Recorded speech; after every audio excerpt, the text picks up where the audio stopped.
beautiful view? Oh, hang on, we need to. No. No. Oh, it looks like you've got lovely city, kind of amazing. Oh, shut up now. We need to. Okay, good to go.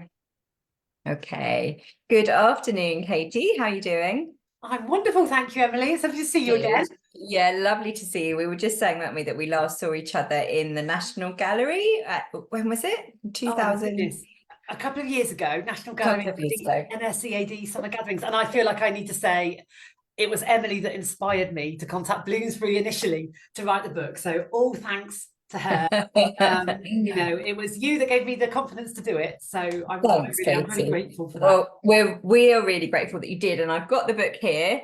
It arrived to me, I think, day before yesterday. And so I've been really enjoying looking through it. Before we get to the great, beautiful thing that is this book, do you want to just do a little introduction about yourself for those of the people that don't know who you are, and just sort of say what you do and just introduce yourself? I'm not very good at the self-promotion, but I'll try. So I'm Katie Holdstock. I've been a primary school teacher for forever, and I now work at the University of Worcester teaching teachers, which I love. It's a very, very different perspective. Certainly, as we were talking earlier, Emily, weren't we, that lots of the teachers come to us, they've already given up on art. It's not something they're interested in. They all think they're terrible at art. And actually being able to kind of unpick that and hopefully inspire to some extent people so that they can go out and be these amazing primary school teachers that are that fantastic creative role model for the children in schools. And it's been an absolute privilege to do it. And it was partly, I think, kind of observing the teachers or the trainee teachers coming to me and seeing the kind of experiences that they've had through their own education that kind of made me think, oh, I wonder if there's legs here for a book of some sort that might just kind of reframe maybe, or perhaps give a bit of confidence to some of these students who are about to go and be art teachers, even though maybe they're not specialists, or maybe they've had, different experiences of art in their own pasts. Absolutely. Have they all been coming to you to get signed copies of the book? Well, it's not actually out until Thursday, and then, I'm sure there'll be Thursday it's out. And so the book's called Teaching a Diverse Primary Art Curriculum, a practical guide, which is always nice. Teachers always love a practical guide to something, so that's really great. Do you want to just, I know you sort of touched on it a little bit, but do you want to just say a little bit more about, what motivated you to think about this as a title, think about the sort of content around diversity? What is it in particular that made you feel like this is something that needed to be in the art ed landscape? I think, which it does. Really being totally honest, it's almost like my apology for my complicity actually in the very narrow kind of art education that lots of us have received, and myself, as many other teachers do, we become primary school teachers and we regurgitate the art education that we were taught ourselves. And I think it was really only in my last few years of being a primary teacher, and then very most definitely once I became once I started working with trainee teachers, that I really threw myself into that kind of art world and immersed myself and thought, whoa, like there is so much more here than I've been taught. And you do feel that enormous sense of guilt, I think, crikey, I've been part of this, where I've been teaching my lovely children, all these lovely, amazing, wonderful artists. And as we talked about earlier, Emily, it's not about deletion. This is not about substituting the amazing white male artists that we've all learned about in school, but it's about diversifying, it's about including, it's about widening our own kind of perception of art. It's not about rewriting art history. It's about opening our eyes and shining a light on the bits of art history that we didn't see and that we weren't taught. So absolutely. I just felt really, really passionately that actually I wanted to write something, firstly, like I say, almost like my apology to the fact that I know that I haven't always done this so brilliantly, but also as a support, because I'm very, very aware that if you're a non-specialist art teacher, you don't have necessarily the time to go and spend, trawling the internet, going to galleries, talk art. I absolutely love that. It's my favorite podcast at the moment, to kind of open your eyes to these things. So it was my hope that by doing this, it would create that kind of, or certainly the beginnings of that path. And my goodness, it's a much broader path than I was able to explore in the book, but to just get people thinking about the different ways that they could include all these amazing people and show their children like the real art history. Yeah, absolutely. And I think that's a really important point, is that, the first step of kind of engaging with diversifying your curriculum and your provision is maybe a little bit of that, oh my goodness, maybe I've been doing this slightly wrong. And I definitely had it. And I've spoken openly about, even as a woman of colour, I for years was regurgitating the same stuff and it just didn't occur to me. And I experienced similarly a kind of aspect of guilt around that and almost an embarrassment around it, I think. So I think it's really important that people don't or allow themselves to feel that, but also don't feel that too much, because we've all been there. And it's just simply a case of that canon being kind of funneled down all the way up from when you study art history all the way down through secondary to primary. But absolutely, this is a really great practical resource for teachers to just pick up and go, do you know what, I'm going to flick through and I'm going to just see if there's anything I can add to. It's not to say, like you said, that someone has to completely revamp their curriculum all at once. What this book is really going to help with is just kind of dipping in and going, maybe I can make a few initial changes. Do you want to talk a little bit about the format of the book and how you've planned it out? So what I've tried to do is, there's sort of two aspects to it, is that I've tried to make links to some of the artists that are very often being taught in schools. So it isn't about, you've got a fantastic unit on Van Gogh and the kids love it and it's brilliant and they learn so much. So there's no part of me that's saying that you should get rid of that. But maybe we could look at some other impressionists that were moving paint around in other ways. And we could start to go, well, this is how Van Gogh uses paint in this really painterly, thick and textured and amazing way. But also let's look at Frank Bowling and let's think about the way that he moves paint around on the canvas in a totally different way. But actually children will learn a lot about those kind of in-betweens. And I think really good practice is when we're making those comparisons between artists, so that children, so instead of going, look, this is what this artist produces, so now when you are doing your own exploration and kind of practical work, obviously the gold standard is going to be if you can make something that looks exactly like that's so limiting for children's creativity. What we want is to go, well, if we're looking at portraiture, let's look at Cindy Sherman's portraits, and let's look at oh my goodness, I'm obviously going, but let's look at Picasso's portraits, and let's look at Frida Kahlo's portraits. And actually that almost gives children, I hope, permission to say, you know what, theirs look different, completely different from each other. And actually that gives me permission for mine to look different too. So what I've tried to do is break each, I've called it the art expedition, because I hope it portrays that idea of being a journey with no kind of fixed endpoint necessarily. And I've broken them down into little stages, with the view being exactly like you said, Emily. Yeah, there you go.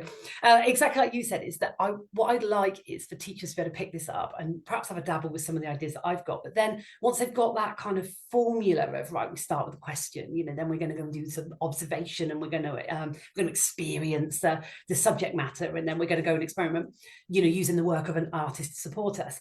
That would hopefully give people that sort of, empowerment almost to go, actually, as an artist that I really love, and actually I'm going to kind of see if I can create my own art expedition that breaks that learning into those small steps, so that, because ultimately I don't want teachers to be passionate about the artists I'm passionate about.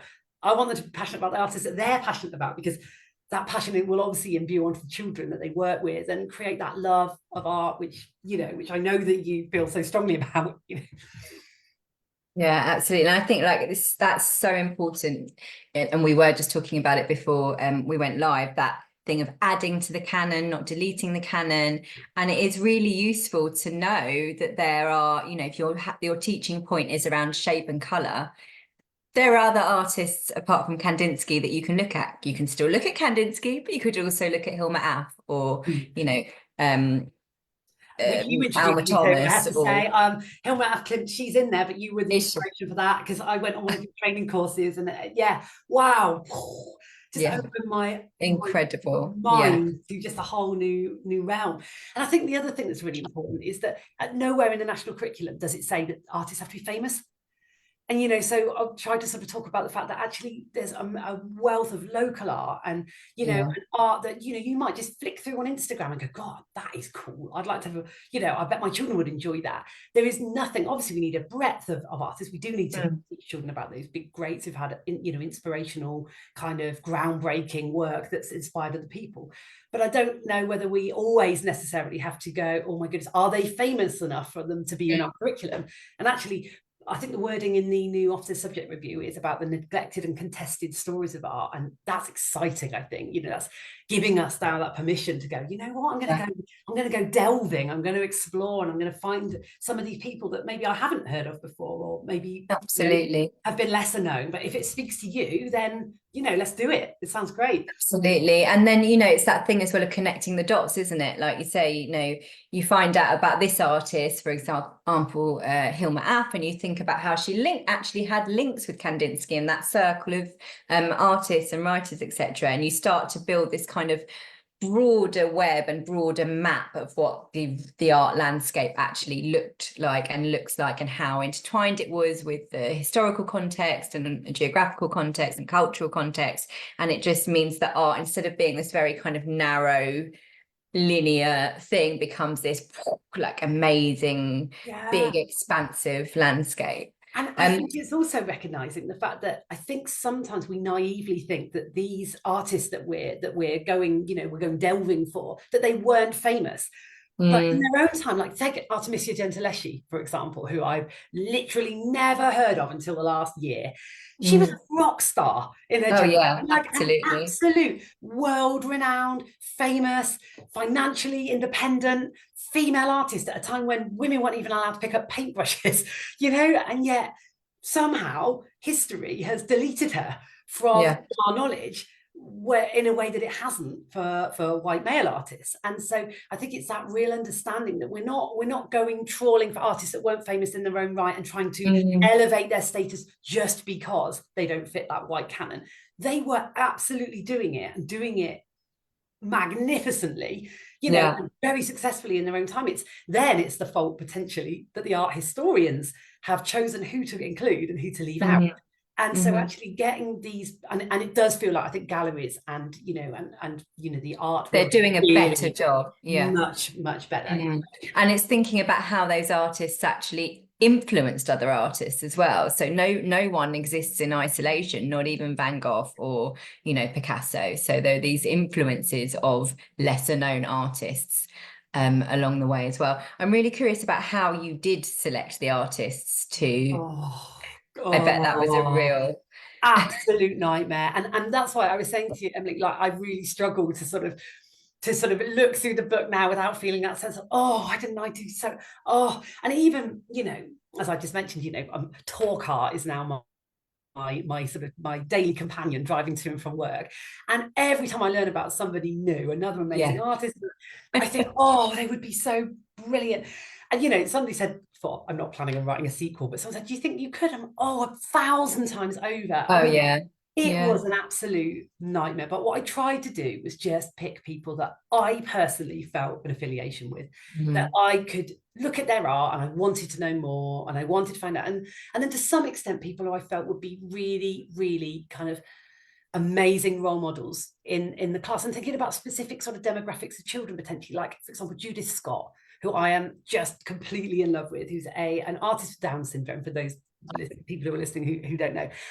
And I mean, she's just been taken from a life where, you know, in a time where, you know, if you had Down syndrome, you were very much considered to be a lesser human. You had very little support. There was no services to kind of support you or engage you.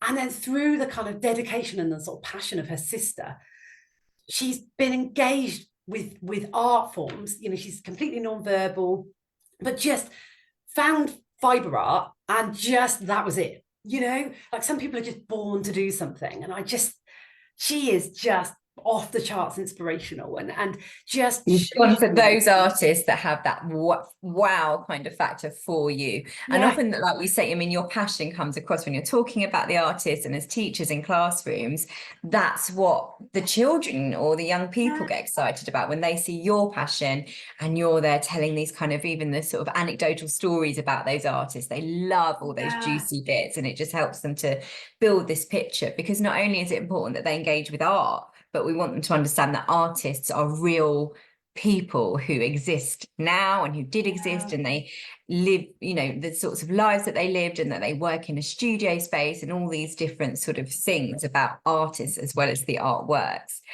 One of the things that I was just going to say, one of the things that I was saying to that I absolutely love, and I didn't expect when I opened the book, was that the illustrations in the book, which I'm just trying to find one to show, you actually did. So you've got these beautiful illustrations of, oh, that's Hilmath, of the artist. Do you want to just talk a little bit about the illustrations of the artist and why you decided to do that?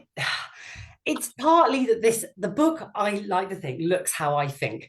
So like everything, I love a felt pen and paper. I'm not really a computer kind of girl, ideally, although, life forces me down that route.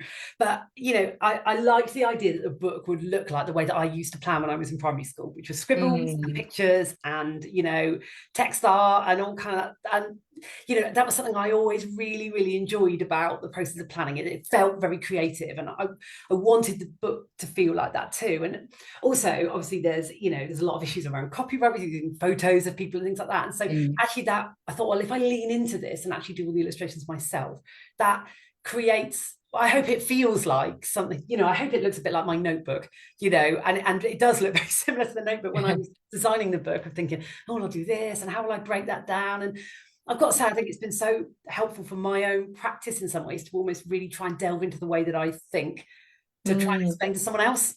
You must have found that when you were writing your book. I mean, you're trying to explain to somebody else how you teach art.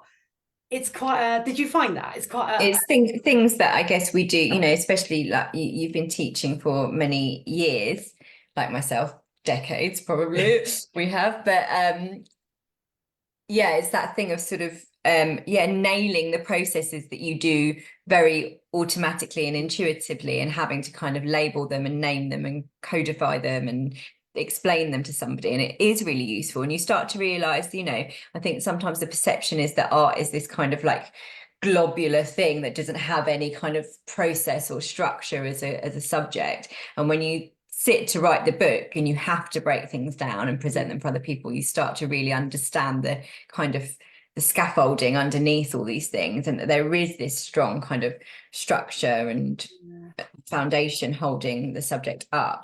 I tried really hard with the book to try and make it, because it's like a stream of conscience, like what does Katie think about art? And so I've tried to make it, as well as obviously, I'm talking about the issues of diversity and trying to make the curriculum more representative, but fundamentally it's a book about how I think good practice looks in art. And I hope that kind of, hopefully not in a way that's didactic or inaccessible, but hopefully kind of way that I know that there are so many amazing teachers who are not art specialists, for whom the thought of teaching art is scary, and actually I hope it's a gift that I can give to be able to say, look, I might have been a terrible geography teacher, I probably was, but but I always loved this aspect of it. And if there's some way that I can imbue a little bit of my passion into somebody so they feel a little bit more empowered and excited to teach art, and hopefully even some of the stories, because I mean each artist I've chosen, I've sort of done a little bit of a biography and a bit of their story, which hopefully in a way that would be easily shared with children, takes a little bit of the edge off that idea of teachers and students saying, I'm rubbish at art. Like, actually, if you look at some of these artists, I mean, some of them have just been incredible artists from the word go, happy days. But some of them have overcome really quite tremendous obstacles. And you think, for the rest of us to hold our hands up and go, oh, I'm rubbish at art, like, we owe it to ourselves to try, Absolutely. Yeah. What would you say, hopefully, we don't encounter people who say this too often, because there is such a need for this, but what would you say to somebody who says, for example, I live in rural wherever, fill in the gap, I don't want to make assumptions about anywhere, but we're not a diverse community. Why is it important for us to diversify our art provision, art curriculum? It's even more important. I say that, the beauty of art, and I talk about this bit in the book, if you've got an amazingly diverse cultural, demographic within your class, you've got the resources of those amazing children in your class to discover the sort of art that they enjoy themselves, that they consider to be part of their culture. The themes around identity, I think, are really, really important in art. And, and I am very aware that, I'm writing a book about this as a white woman, and how problematic that potentially is, which is why I hope, I've very much come at it, is this this was almost about me learning more about what, Mm. you know, what good art teaching should look like, and completely acknowledging my, you know, complicity in the fact that I haven't obviously always been brilliant at it. But if you are in a village school potentially in, let's say, rural Worcestershire, because that's where I am, and you have a class of entirely white children, then it's even more important for children to understand, but not in a today children, you know, we've been studying all the old greats, but we're going to learn about a black artist today during Black History Month. It can't be like that. You know, it's not this tokenistic. We're not learning about Kehinde Wiley because he's black. We're learning about him because he's amazing, and because his sort of thoughts on culture and the way that people are represented, all people are represented throughout traditional art, is just enlightening and amazing. And I think that is why I think that's a really, really important point. And I think, yeah, I think maybe just a bit more time on that, because it's really important that we're not just going, this is what we normally do, and then and we're just, you know, to be a bit edgy, or to be a bit kind of, you know, the alternative is that we're going to look at this, because it's not an alternative, it's an and, isn't it? And back to what we were saying before, nobody's suggesting that there aren't also, for example, white British artists in your curriculum. It's the addition and the expansion, just to keep emphasizing that, I think. absolutely. For everyone. But yeah, I totally agree. It is more important, and it's about the global representation, not just the kind of local representation. But I love what you said as well about engaging local artists, and, you know, even within your pupil body, I always say that you'll have parents who are crafters or artists, or, you know, even within your school community, you've probably got that kind of wealth of experience of artistic kind of endeavors. I think we're lucky, because I think even, you know, like I remember being a child and having, do you know, the art book, the Phaidon art book, and just spending hours poring through. Oh, just thought it was fascinating, all these amazing photos. And then there's the 20th century art book, and then the 21st century art book. That's how old I am. And, you know, just adoring poring through these pictures. But, you know, we have got a heads up with this now, because even your publishers like that have recognized that the books that they published 20 years ago are incredibly problematic, in the sense that really, you know, when you're looking through those books, I've still got the old copy, obviously, you know, and they have done it in an ironic sense now, you know, 21st century art book with women, you know, because, you know, they've recognized, yeah. So I hope now that a lot of the materials that, you know, schools might be buying in for school libraries, that might be buying in, you know, for teachers to use, will kind of make it as standard, because that's what this needs to be. It's not, you know, right, we teach our curriculum and then we pop a bit of diversity as a little bit of icing on the top. It's got to be as standard. And I do think that the idea that this good practice being about making links between artists, you know, the Ofsted call it the disciplinary, don't they? The big questions of art.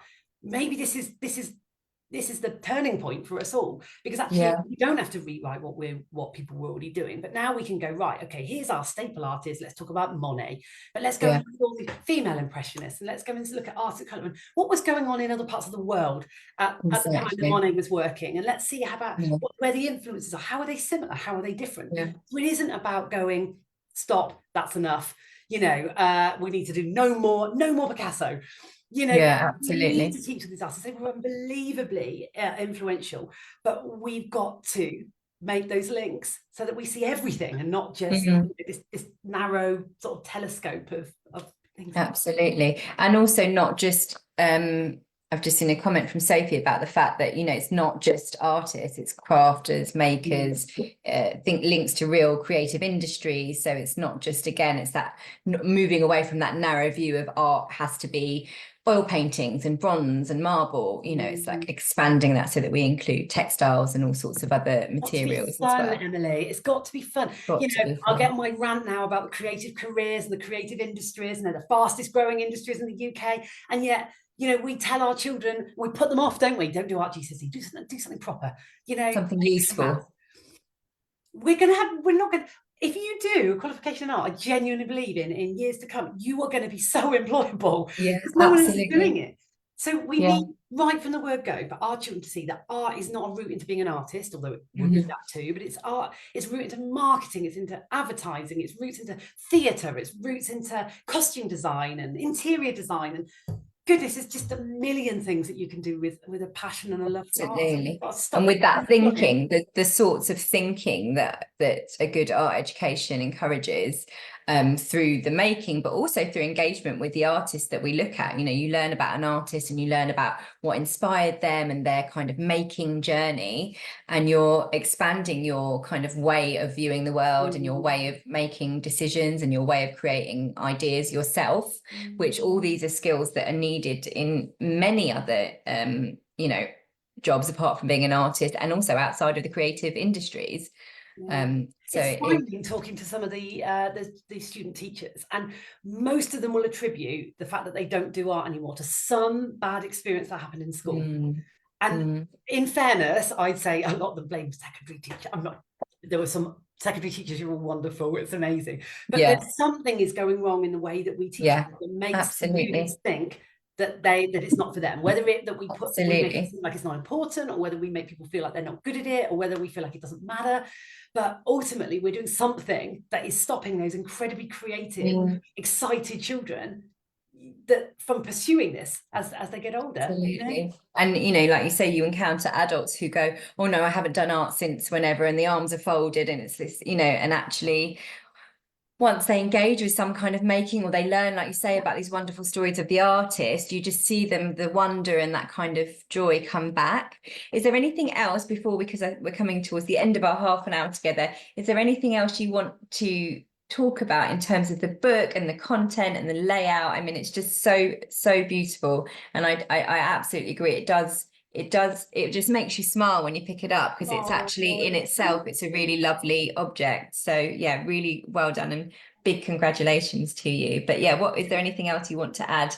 Just that I just hope it is I just hope it's supportive. I hope it's helpful. I hope that it's just a book that people will find useful, but very much more, I see this hopefully as just a very small doorway into a whole wide world of sort of amazingness. And I am not an expert on this at all. This is almost like a sort of a journal of my journey through this kind of understanding. And so, you know, I hope nobody will think that, you know, by looking at this, it's going to be like preaching them or making you feel bad. And we said about this, and we didn't we? It's not about making anybody feel bad. It's just about thinking, okay, right, I have loved this journey. I have learned so much. I've found out so many amazing people. It's made me want to experiment with other art processes I've never tried before, and actually just and that journey itself, hearing you speak about that journey is inspiring. We know that teachers are often time poor, and you know, but engaging with something that actually excites you and brings that passion back, which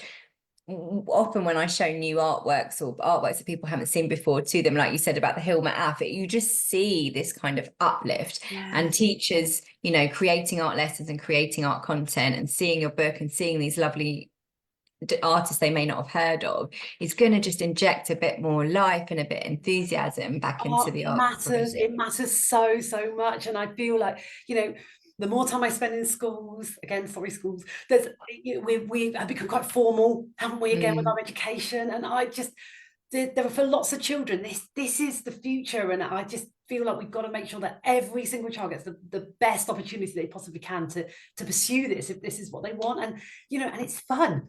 Teaching art is fun. Learning art is fun. It's fun.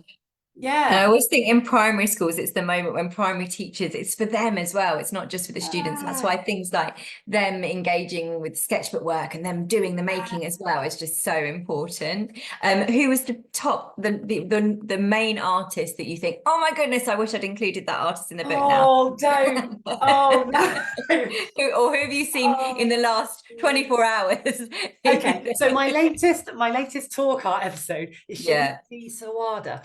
Oh, amazing. So he is a non-verbal artist living in Japan. He's autistic, who just suddenly one day picked up clay and started making these incredible, you'll have to Google him if you don't know. I will. These amazing like demons, little animals. I mean, children would just love it. It's not childish work in any way. It's incredibly refined and beautiful. These absolutely incredibly detailed, kind of almost like mythical monsters, and every single one of them is different and they're all perfect, but they feel like they've got some kind of steeped in folklore. Or I just imagine like the English that you could do off the back of these amazing creatures, and the, you know, and the art obviously, and the storytelling and the oracy and all that. Like I just saw his work and just thought, oh, and that's when I think, oh, get me back in that classroom. Book number 2, Katie. Yeah. Book number 2, or some forum where you can keep sharing, because your passion is so contagious. So and is yours, I'm Emily. sure It's lovely. I have absolutely loved having this chance to geek out about art with you. It's it really has anytime. I think we are reaching 6 o'clock. I don't know, we've got Diane on the call as well. I don't know, Diane, if you want to end the call, or if we just wrap it up now, or if there are any questions from anyone. That's everything. We don't have any other questions apart from Sophie's lovely comments. And Yes. I put the discount code, NSEAD discount code, into the thread. So anyone who's Fabulous. a member will get 20% off. Fabulous, because the book is out on Thursday, isn't it, Katie? And NSEAD members get 20% discount up until October. So have a look at the book. Definitely get a copy. It does just first and foremost, it does just make you smile. So yeah, once again, congratulations, Katie, and it was lovely to see you again, and lovely to chat with you. Thank you for this opportunity. And see you again soon, hopefully. Yes, hopefully.